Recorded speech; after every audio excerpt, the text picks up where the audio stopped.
감사합니다. 오늘은 우리가 읽은 말씀을 가지고 하나님의 계획을 따르는 삶이라는 제목으로 하나님 말씀 함께 나누도록 하겠습니다. 지난주 우리를 가장 놀라게 한 뉴스가 있다면 그것은 바로 봉준호 감독이 제작한 이 기생충이라는 영화가 이 아카데미 영화 시상식에서 이 4관왕에 오른 것이었습니다. 각본상, 또 국제영화상, 그리고 감독상, 그리고 최고 작품상을 수상했습니다. 놀라운 것은 92년간 진행된 이 오스카 아카데미 시상식에서 최초로 미국이 아닌 이 비영어권 나라가 최고 작품상을 수상하게 되었습니다. 저는 이 시상식이 있기 전에 이 기생충을 보지 않았습니다. 그런데 이미 이 영화는 작년 5월에 우리나라에 개봉했던 영화였기 때문에 케이블 VOD에 나와 있었습니다. 그래서 저는 어떤 내용이기에 이러한 상을 받게 되었는지 궁금하고 또 분석하며 영화를 보았습니다. 제가 이 영화를 보면서 발견하였습니다. 그것은 계획하면서 이 영화를 만들었구나. 계획하면서 이 영화를 만들었구나. 그러니까 봉준호 감독은 이미 미국 외에 다른 나라들이 절대로 넘어서지 못하는 그 장벽을 넘어서기 위해서 계획하면서 이 영화를 만들었다는 것을 제가 발견했습니다. 그러니까 이 아카데미 시상식의 주 심사위원들인 미국인들을 대상으로 그 영화의 내용을 보면 영어 대사가 나오고 또 인디언 분장이 나오고 그리고 오늘날 이 계층 간의 갈등을 소재로 만든 것이었어요. 그러니까 단순히 이 상을 받기 위해서 이 영화를 만들었다고 제가 폄하하는 것은 아닙니다. 중요한 것은 이 봉준호 감독은 이미 천재적이고 또 디테일하며 이 영화업계의 제작자들이나 배우들과 좋은 관계를 맺으며 인격적으로 훌륭한 사람이기에 이 놀라운 상을 받게 되었다는 것을 알고 있습니다. 중요한 것은 뭐냐? 그냥 우연히 하루아침에 이러한 일이 일어난 것이 아니라 수십 년 동안 수많은 경험과 노력을 바탕으로 계획한 결과가 귀한 상을 받게 만들었다는 것을 제가 깨닫게 되었습니다. 이처럼 우리 인생도 수많은 계획 속에서 선택하며 방향을 결정하며 살아가고 있습니다. 이번에 이 아카데미상을 받는 것처럼 우리의 생각과 계획대로 되어지면 좋겠지만 실제로는 우리의 생각과 계획에서 벗어날 때가 훨씬 더 많습니다. 학교를 우리가 선택하는 계획에 따라서 또 진로를 또 직장을 위한 그런 계획들 아니면 결혼에 대한 계획 등 우리의 생각과 계획에서 사실은 벗어날 때가 훨씬 더 많다라는 것입니다. 그래서 우리가 인생의 수많은 갈림길에서 올바른 방향을 선택하고 또 복된 길로 나아가기 원한다면 우리는 하나님의 계획하심에 모든 것을 맡겨야 합니다. 그러니까 하나님의 계획 안에 있는 나를 향한 그분의 인도하심을 따라가야 한다는 것입니다. 그런데 안타까운 것은 이런 인간적인 지혜나 또 상식은 하나님의 계획과는 다를 때가 참 많습니다. 그래서 날마다 자기를 부인하고 십자가를 지는 그런 훈련을 해야만 합니다. 이 세상에 성육신하신 예수님은 이 하나님의 계획 안에 있는 이 아버지의 인도하심을 따르는 삶에 대한 모범을 우리에게 이미 보여주셨습니다. 그래서 하나님의 뜻을 온전히 이루셨어요. 우리도 이 예수님처럼 이 주님의 뜻을 이루는 가장 복된 삶을 살기 위해서는 하나님의 계획을 따라가야 합니다. 자, 그렇다면 하나님의 계획을 따르는 삶은 구체적으로 무엇인가? 어떻게 해야 우리가 하나님의 계획을 따라갈 수 있을까? 세 가지를 한번 나눠보도록 하겠습니다. 첫 번째는 세상의 방식을 버려야 합니다. 한번 따라합시다. 세상의 방식을 버리자. 세상의 방식을 버리자. 네, 우리가 하나님의 계획을 따라가기 위해서는 세상의 방식을 버려야 합니다. 오늘 본문에 보니까 이 유대인의 명절인 초막절이 다가왔어요. 초막절. 그러자 이 예수님의 형제들은 예수님께 이 갈릴리를 떠나서 당신은 유대로 가소서 예루살렘으로 가소서라고 이렇게 권유했습니다. 자, 초막절은 무슨 절기 있느냐? 장막절이라고 하는데요. 구약에 있는 이스라엘 백성들이 출애굽하였을 때 광야에서 지낼 때 그들은 장막 생활을 하였습니다. 그것을 기억하고 기념하는 절기였습니다. 그래서 이 초막절이 다가오면 이 예루살렘 근방에 32km 안에 있는 성인 남자들은 무조건 그 명절에 참석해야 됐어요. 법적으로, 율법적으로 참여해야 되는 의무를 가지고 있었습니다. 그래서 성인들이 또 형제들이 참여하라고 했습니다. 그런데 이 예수님의 육신의 형제들이 왜 예수님께 이 갈릴리를 떠나서 유대로 가라고 했을까요? 왜 갈릴리를 떠나서 유대로 가라고 했을까요? 우리가 알듯이 갈릴리는 시골입니다. 그런데 유대, 예루살렘은 도시예요. 수많은 사람들이 모이는 곳입니다. 그런데 형제들도 한 가지 알고 있는 사실이었습니다. 그것은 무엇이었느냐? 예수님이 표적을 행하시는 분이라는 거예요. 그러니까 놀라운 기적을 행하시는 분이기 때문에 그것을 나타내기 위해서는 시골을 떠나서 도시로 가라는 것이었습니다. 그러나 안타까운 사실은 무엇이었느냐? 예수님을 하나님의 아들로는 믿지 않았다는 거예요. 이 형제들이 표적을 행하는 분으로는 믿었지만 하나님의 아들로는 믿지 않고 있었다는 것입니다. 그런데 어떻게 보면 이 권유는 예수님에 대해서 비꼬면서 말한 거예요. 비꼬면서. 그러니까 만일 당신이 메시아라면 당신을 세상 많은 사람들에게 드러내라는 거예요. 그러니까 유대인들이 기다리는 정치적인 메시아로 인정받기 위해서는 많은 사람들이 모이는 도시로 나가는 거예요. 여러분, 우리가 이 예수님의 형제들의 권유에서 발견할 수 있는 한 가지 사실은 무엇이냐? 그것은 바로 이기적인 욕심과 시기심이에요. 이기적인 욕심과 시기심이었습니다. 그러니까 사람들에게 인정받을 길을 선택하라는 거예요. 사람들에게 인정받을 길을 선택하라는 거예요. 이것이 바로 세상적인 방식입니다. 세상적인 방식이에요. 여러분, 예수님은 이 공생의 사역을 시작하시기 전에 40일 금식을 마치시면서 사탄에게 시험을 받으셨습니다. 몇 가지 시험을 받으셨죠? 3가지 시험을 받으셨어요. 그런데 그 중에 한 가지 시험이 뭐였느냐? 예수님께 높은 데로 데려가서 높은 데서 뛰어내리라고 했어요. 만약 네가 높은 데서 뛰어내리면 천사가 와서 너를 받들 것인데 그러면 많은 사람들이 너를 바라보면서 인정할 것이다. 인기를 얻게 될 것이다 라고 사탄이 예수님을 시험했어요. 그 시험을 이기시고 공생애를 사역하시는 중에 오늘은 이제 형제들이 지금 이런 시험을 하고 있는 것입니다. 그냥 이런 시골에 묻혀서 살지 말고 많은 사람들에게 인정받기 위해서 더 넓은 곳으로 가라는 것입니다. 더 넓은 곳으로 가라는 거예요. 여러분은 이런 시험을 받을 때가 없습니까? 요즘은 어떤 시대입니까? 자기를 드러내는 시대잖아요. 그러니까 드러내지 않는 사람은 바보 취급을 받기도 하지 않습니까? 그래서 되도록이면 사람들이 작은 곳에 머물러 있기를 싫어합니다. 자기의 능력이 조금만 인정받으면 넓은 곳으로 가려고 해요. 큰 도시로 나가서 더 많은 사람들에게 알려지고 인기를 받으려는 그런 이기적인 욕심이 다 있다는 것입니다. 그런데 중요한 것은 이러한 세상 방식이 하나님의 계획을 따라가는데 방해가 된다라는 것입니다. 여러분, 예수님이 사역하시는 모습은 인간적인 지혜나 세상 방식과는 달랐습니다. 그러니까 사람들이 생각하는 그런 효과적인 방법보다 하나님이 원하시는 방식을 분별하시면서 사역하셨다는 거예요. 그러니까 사람들이 생각하는 효과적인 방법이 아니라 누구의 방식? 하나님의 방식. 그렇게 사역하셨다는 것입니다. 여러분, 우리가 살다 보면 일반적인 상식과 다르거나 혹 겉으로 드러나지 않는 방식이 최선일 때가 있어요. 최선의 방법일 때가 있다는 것입니다. 자, 이게 무슨 말이냐? 주중에 제가 이 새벽 기도의 중요성에 대해서 어떤 목사님께서 하시는 말씀을 들었어요. 이분은 이 기도학교의 대표이시면서 전국을 다니며 기도에 대해서 강의하시는 목사님이십니다. 우리가 새벽 기도를 해야 되는데 특별히 왜 새벽 기도를 해야 되느냐? 가장 중요한 이유는 새벽 시간은 소비하는 시간이 아니라 충전하는 시간이기 때문에.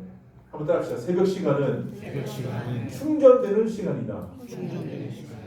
네. 그래서 우리가 새벽에 아무리 몸이 피곤해도 기도해야 되는 이유는 하나님을 바라보기만 하면 그 시간에 채워진다는 거예요. 충전되는 은혜가 있기 때문에 새벽 기도를 해야 된다는 거예요. 근데 어떤 부지런한 사람들은 보면 새벽 시간에 일찍 일어나서 책이나 다른 정보를 공부하는 사람도 있어요. 근데 그것은 충전하는 것이 아니라 소비한다는 거예요. 왜 그러냐면 여러분 책은 어떤 저자가 이미 다 알고 있는 사실이잖아요. 그리고 인터넷에 나와 있는 정보들은 이미 다른 사람들이 다 알고 있는 사실이잖아요. 그런 것을 공부한다고 해서 충전되는 것이 아니라 오히려 소비된다는 거예요.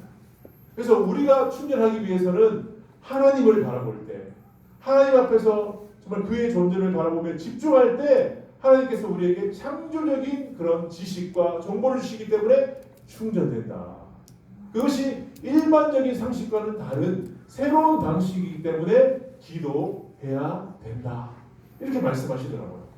아, 그렇구나. 내가 세상적인 방식이 아니라 하나님의 방식을 따라가기 위해서는 내가 기도해야 되는구나. 특별히 몸이 피곤해도 무슨 기도? 새벽 기도를 해야 되겠구나. 제가 그것을 통해서 깨닫게 되었습니다. 여러분, 우리가 새벽에 잠을 신지 말고 기도를 심을 수 있기를 축복합니다. 그럴 때 우리는 하나님의 방식을 따라갈 수 있다는 거예요.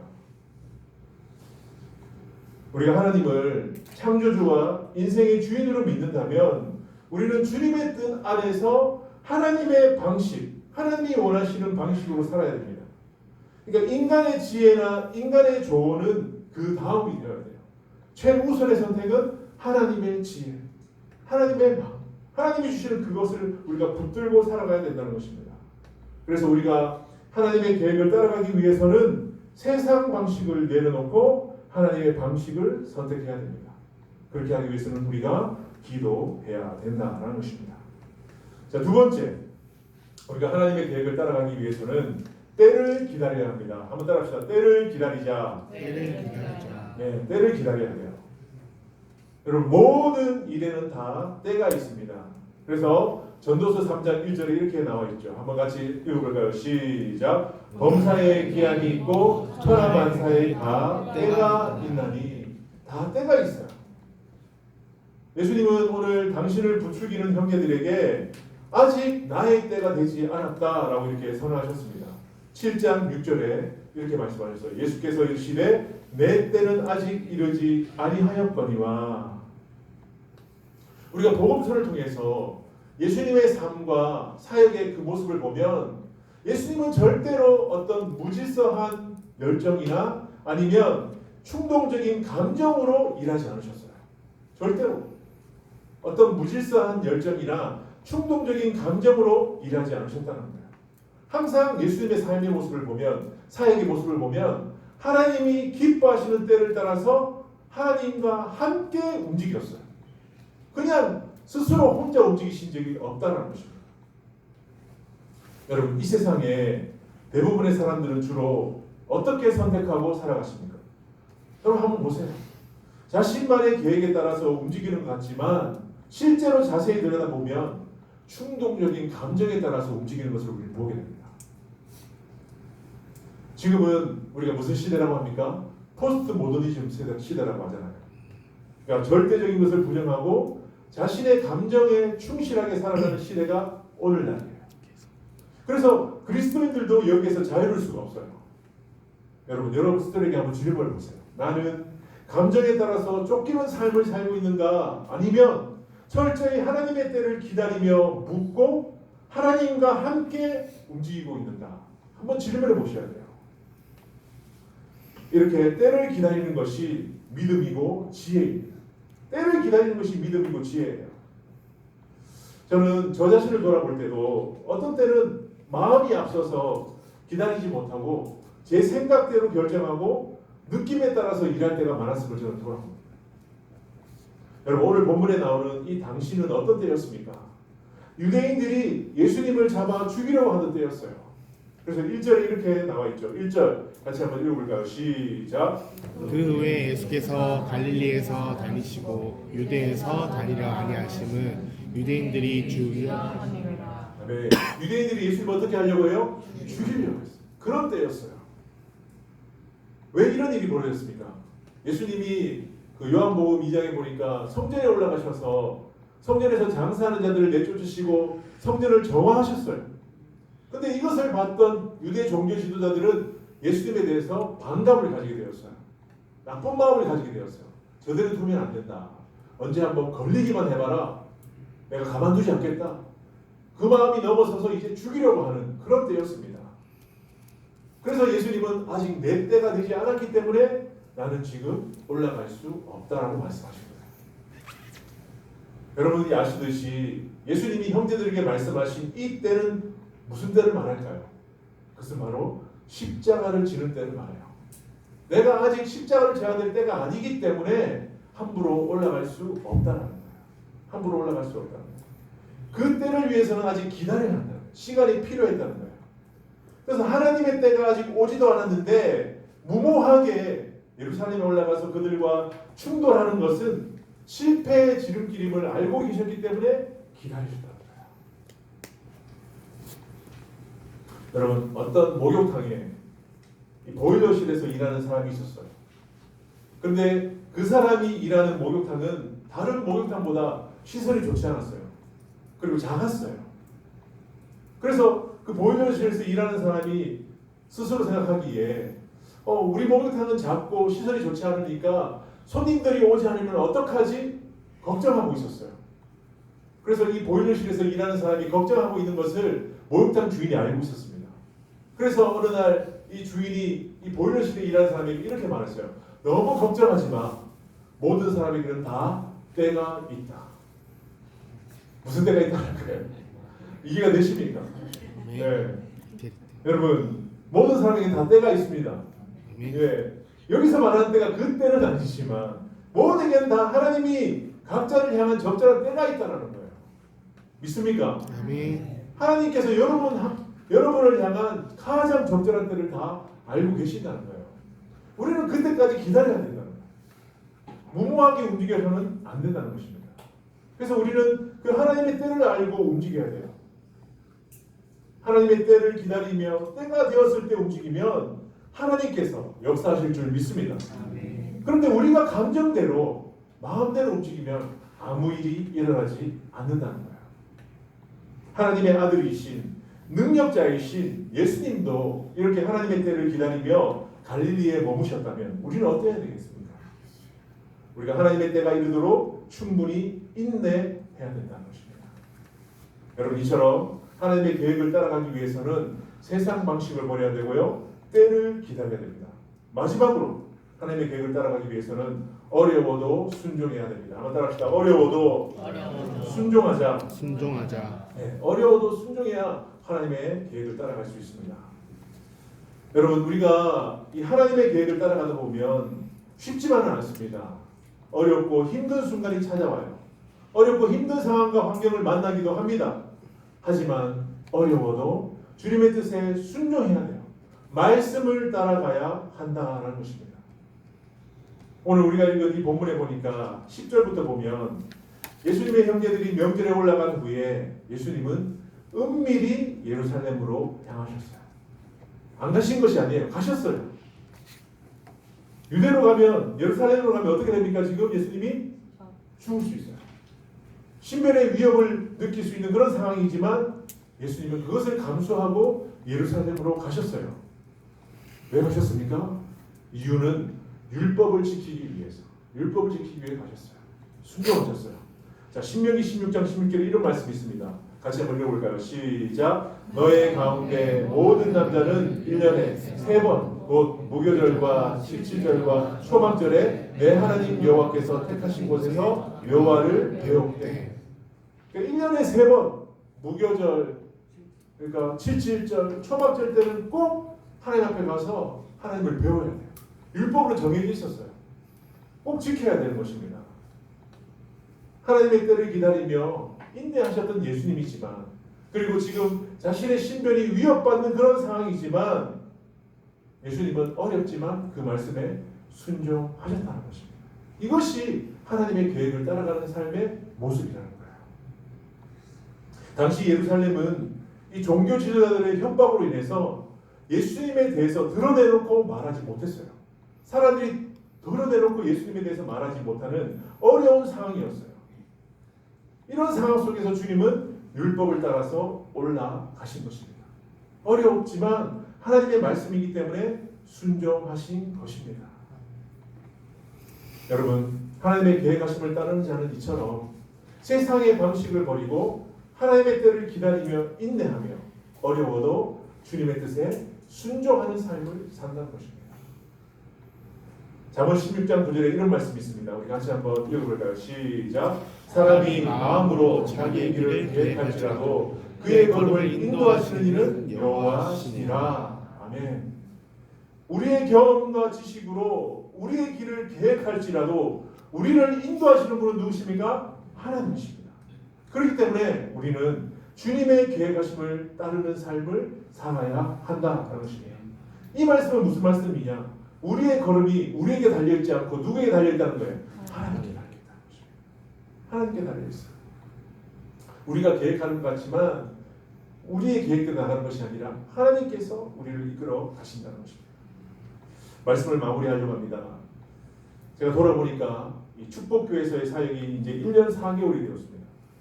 짧은 시간인 것 같지만 많은 일들이 있었습니다. 이 교회로 오기 전에 사실 저는 이러한 교회와 사역에 대한 계획이 전혀 없었어요. 세상적인 방식을 생각하며 마음이 앞서서 잠시 불안했던 적도 있습니다. 하지만 돌아보면 내가 미리 계획하고 선택해서 움직인 것이 아니라 하나님의 계획하신 가운데 저를 이곳으로 인도해 주셨다는 것을 저는 깨닫게 되었어요. 그러니까 사람들에게 인정받으려는 마음을 내려놓고 하나님의 때를 기다리며 그 뜻에 순종함으로 이곳에 온 것입니다. 저의 삶을 계획하시고 인도하시는 하나님께서는 여러분의 삶도 동일하게 계획하고 인도하시는 줄 믿습니다. 우리 교회도 여러분 하나님의 계획하신 가운데 있어요. 앞으로 어떠한 일들이 우리에게 일어날지 아무도 모릅니다. 하지만 하나님의 계획하심을 믿고 따라가는 것입니다. 그러니까 우리는 주변에 어떤 사람에 의한 조언과 사항보다도 먼저 하나님이 원하시는 뜻을 날마다 구해야 돼요. 제가 이렇게 하나님의 뜻을 구하는 가운데 하나님께서 최근에 저의 기도하는 가운데 이런 마음이셨어요. 우리 공동체가 영적으로 더 깨어있기를 원한다. 깨어있기를 원한다. 깨어있는 교회가 되기를 원한다. 그런 마음을 주셨어요. 그리고 무엇보다 하늘의 능력을 공급받아서 사명 감당하는 공동체가 되기를 원한다. 이런 마음을 하나님께서 주셨어요. 그래서 제가 이제 3월부터 신앙훈련, 기도학교나 아니면 전도훈련을 진행하려고 하는 것입니다. 그런데 하나님께서 저에게 또 한 가지 마음을 더 주셨습니다. 그냥 진행하지 말고 승부수를 사용하는 마음으로 이 훈련을 진행하라. 승부수를 사용하는 마음으로 이 훈련을 진행하라. 그래서 되도록이면 모든 성도들이 이 훈련에 참여하기를 바란다. 이런 마음을 하나님께서 주셨어요. 어떻게 보면 여러분 마지막 기회일 수도 있습니다. 여러분 훈련에 참여하지 못할 여러 가지 이유가 있을 것입니다. 핑계가 있을 수도 있습니다. 하지만 어려워도 이것이 주님의 뜻으로 알고 순종하는 자는 깨어나고 성장하게 될 것입니다. 하지만 따라오지 못하는 자들은 여전히 그 자리에 머무르고 더 힘든 삶을 살게 될 것입니다. 선택은 여러분에게 달려 있습니다. 여러분 오늘 말씀을 통해서 우리가 하나님의 계획하심이심을 믿고 주님의 인도를 따라가는 믿음으로 따라가는 저와 여러분 될 수 있기를 주님의 이름으로 축복합니다. 다시 한번 이 시간 기도하겠습니다. 기도하실 때 정말 예수님처럼 우리가 하나님의 계획을 따르는 삶이 되기를 원합니다. 하나님께서 정말 신앙훈련을 통해서 우리를 성장시키시고 또 하나님의 능력을 공급받기를 원하시는데 우리 모든 성도들이 기도학교와 또 전도훈련에 동참할 수 있도록 성령님 저희의 마음을 열어주시고 우리가 인생에서 올바른 선택 가장 복된 길로 나아가는 그런 삶이 될 수 있도록 하나님 우리를 인도하여 주시옵소서. 우리 같이 한번 합심해서 함께 기도하겠습니다. 사랑해 주님 감사합니다. 우리에게 귀한 말씀을 주셔서 감사합니다. 하나님 모든 것이 다 하나님의 계획하신 가운데 있습니다. 그 계획하신 가운데 우리의 삶을 주님께서 인도하고 계십니다. 말씀을 하면서 새벽 시간에 소개하는 시간이 아니라 세상의 방식을 내려놔야 됩니다. 기도하는 말씀을 주셨습니다. 세상의 방식을 버리면서 나아가시는 우리가 되시길 주시고 때를 기다려야 한다는 말씀을 주셨습니다. 때를 기다리는 것이 믿음이고 지혜라고 말씀하셨습니다. 때를 기다리면서 또 힘들고 어려움이 있어도 순종해야 된다고 말씀하셨습니다. 어렵고 힘든 순간에도 순종하시면서 말씀을 따라가야 된다고 말씀하셨습니다. 실제로 세상의 방식을 버리고 또 때를 기다리면서 어려워도 순종해야 한다는 마음을 가지면서 나아갑니다. 주님, 이 모든 마음을 주님께 아뢰옵고 또 말씀을 배우면서 나아갑니다. 깨달음을 주시옵시고 힘든가 어려운 순간이 있어도 주님을 먼저 찾을 수 있는 우리의 예술도 도와주시고 마음으로서 심적으로서 세상의 것과 비교하면서 나갈 수 아니하는 우리의 주옵소서. 살아나게 하여 주시고 무엇보다 우리의 믿음이 다 성장하게 하나님 우리에게 축복을 하여 주시기를 소망합니다. 하나님 우리의 삶을 인도하여 주시옵소서. 아버지 올바른 선택과 복된 길로 나아갈 수 있도록 도와주시옵소서. 나의 가는 길 주님 인도하시네. 그는 보이지 않아도 말씀을 일하시네. 주 나의 인도자 항상 함께 하시네. 사랑과 힘 베푸시며 인도하시네.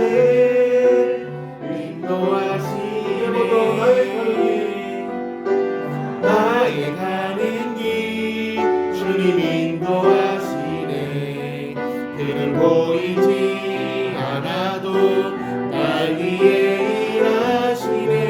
주 나의 인도자 항상 함께 하시네. 사랑과 힘 베푸시며 인도하시네.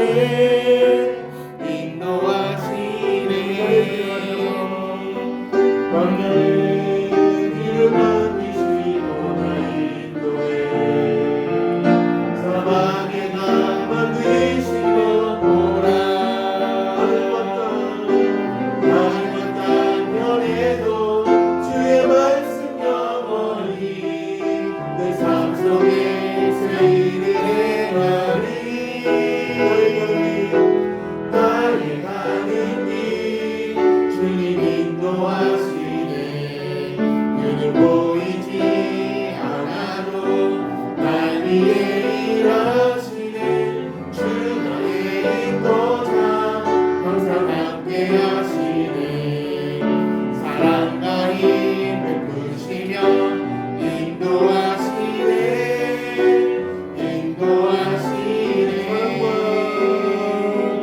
사랑과 힘 베푸시며 인도하시네.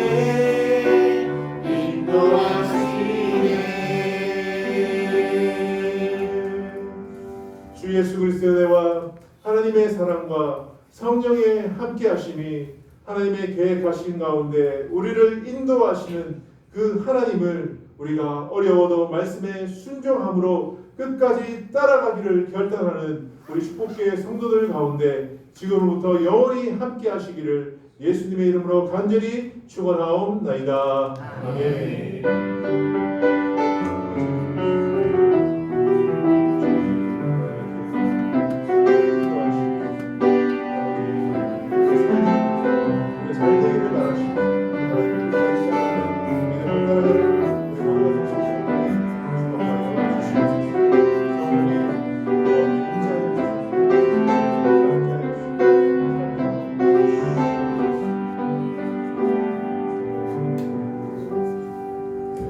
마쳤습니다. 우리 잠시 교제하시고 천천히 내려가시겠습니다.